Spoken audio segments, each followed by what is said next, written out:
Anauliza, je, kuna tofauti kati ya mtoto wa zina na mtoto wa haramu? Jawabu ndio.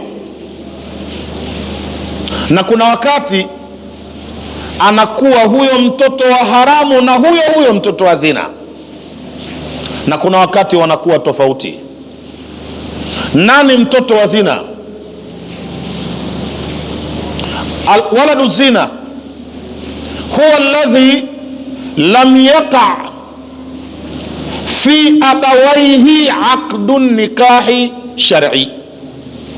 Mtoto wa zina ni yule mtoto ambaye hapakupita kwa wazazi wake wawili jambo linaitwa ndoa. Hawa watu wawili waliomzaa, baba na mama yake, hawakuoana ili yeye azaliwe. Wewe mzaa tu, anaitwa mtoto gani huyo? Mtoto wa zina. Allahu akbar, mtoto wa zina. Mwenyezi Mungu atustirini nyie watu. Sasa hivi watoto hao wamejaa kwenye jamii, yani wamejaa mpaka unaogopa, kwa sababu siku hizi kuna maeneo huvuki nyumba 3, ya 4 kuna mtoto wa zina, nyumba ya kwanza ya pili mtoto, wamejaa watoto wa zina, kuashiria hivi zina imefanywa kama maji ya kunywa. Mtoto wa zina ni huyo, amezaliwa na wazazi ambao hawakuoana, ye kazaliwa, ule mchakato uliofanyika yeye azaliwe hapakuwepo ndoa. Huyo anaitwaje? Sio, tunaelewana ninaposema?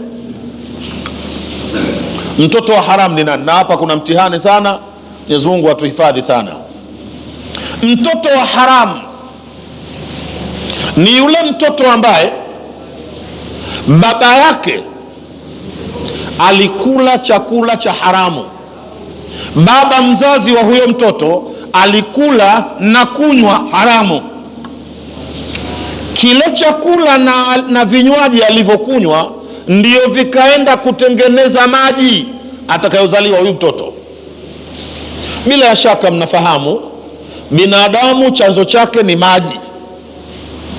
Amesema Mungu hayo maneno, falyanzur linsanu mimma khuliqa. Mwanadamu angalie kaumbwa na nini, mali ghafi ni nini ya kuumbwa kwake. Anajibu Mola mwenyewe, khuliqa min ma'in dafiqin.